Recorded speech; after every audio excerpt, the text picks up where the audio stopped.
સૌપ્રથમ તો હું આપને એ જણાવી દઉં કે અત્યારે આપણે માર્ચ મહિનાનું બીજું અઠવાડિયું છે એ પણ પૂર્ણતાના આરે છે, ત્યારે તાપમાન છે એ અત્યારે નોર્મલ કરતા 2 ડિગ્રી ઉપર ચાલી રહ્યું છે। સામાન્ય રીતે જોવા જઈએ તો 9 થી 13 માર્ચ દરમિયાન રાજ્યના અનેક વિસ્તારની અંદર હીટવેવનો રાઉન્ડ જોવા મળ્યો। 14 તારીખથી તાપમાન છે એમાં થોડો ઘટાડો પણ થયો છે, છતાં પણ હજુ તાપમાન છે એ અનેક જગ્યાએ નોર્મલ કરતા ઊંચું ચાલી રહ્યું છે।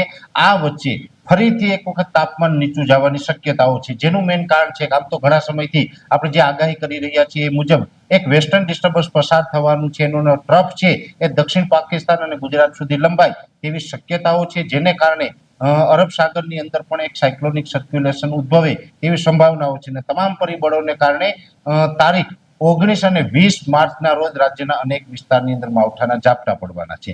જો કે પહેલા તો હું આપને જણાવી દઉં કે આ તાપમાન ઊંચું ચાલી રહ્યું છે એમાં માવઠાના ઝાપટા પડવાના છે, જેમાં સર્ક્યુલેશન છે આપને અસર કરવાનું છે, જેને કારણે એક વખત આ જે ઊંચું તાપમાન ચાલી રહ્યું છે તેમાં મોટો ઘટાડો થશે। મોટો ઘટાડો થશે એટલે અત્યારે એવરેજ લગભગ 36 થી લઈને 37 ડિગ્રીની રેન્જમાં તાપમાન જોવા મળી રહ્યું છે।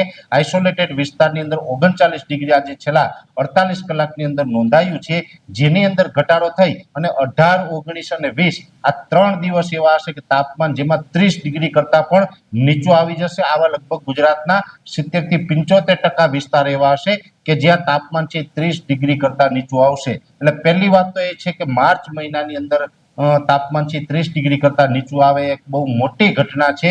ભાગ્યે જ ક્યારેક આવું બનતું હોય છે એવી ઘટના છે એ હવે આપણે બનવા જઈ રહી છે, એટલે તાપમાન ખૂબ નીચું આવવાનું છે અને વાદળછાયું વાતાવરણ છે એ તો લગભગ આપણે 7-8 દિવસ રહેવાનું છે। જે 18 તારીખથી હવામાનમાં પલટો આવશે, વાદળછાયું વાતાવરણ થશે, એ લગભગ 8-10 દિવસ સુધી કન્ટિન્યુ આપણે જોવા મળે તેવી શક્યતાઓ છે।